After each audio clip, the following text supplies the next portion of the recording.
உண்மையை சொல்லுங்க. உங்க அண்ணனுக்கு எவ்வளவு பணம் அமிச்சிங்க? உங்க போன்ல வந்த மெசேஜை நான் பார்த்துட்டேன். என்கிட்ட எல்லாம் பொய் சொல்லாதீங்க. அது ஒரு அவசரமான விஷயம் ஆண்டி. ரொம்ப ஓவரா ரியாக்ட் பண்ற. ஆமா, அது என்னுடைய பணம். நான் என்ன வேணாலும் செய்வேன். அது உங்களோட பணம்னா இந்த வீட்டுல அப்ப நானும் பிள்ளைங்களும் என்ன?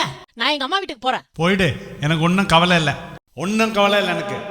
இருவரும் கோபமாக இருப்பதால் தங்கள் போதகர்களிடம் உதவியை நாடுகிறார்கள். கணவன் தனது தீர்க்கதரிசியின் நேரலை மூலம் தேவனிடமிருந்து ஒரு வார்த்தையை பெறுகிறார். மனைவி தனது போதகரிடம் தொலைபேசியில் பேசுகிறாள். அவர் அவளுக்கு தேவனுடைய வார்த்தையை அளிக்கிறார். ஆனால் அவர்கள் தங்கள் தவறுகளை உணர்ந்து மீண்டும் ஒன்று சேர்வார்களா? இதை பார்த்து கொண்டிருப்பவர்களே, உங்கள் நீதியை வெளிச்சத்தைப் போலவும் உங்கள் நியாயத்தை நண்பகல் வெளிச்சத்தைப் போலவும் கர்த்தர் நிச்சயமாக வெளிப்படுத்துவார். கவலைப்படாதீர்கள். ஆமென்.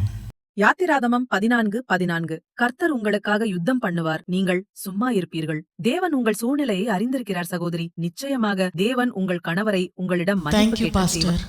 இருவரும் தேவன் தங்களுடைய பக்கம்தான் இருக்கிறார் என்றும் மற்றவர்தான் தவறு செய்கிறார் என்றும் நம்புகிறார்கள். நாம் சொல்வது சரி என்று நிரூபிப்பதற்காக தேவனுடைய வார்த்தையை தேடக்கூடாது.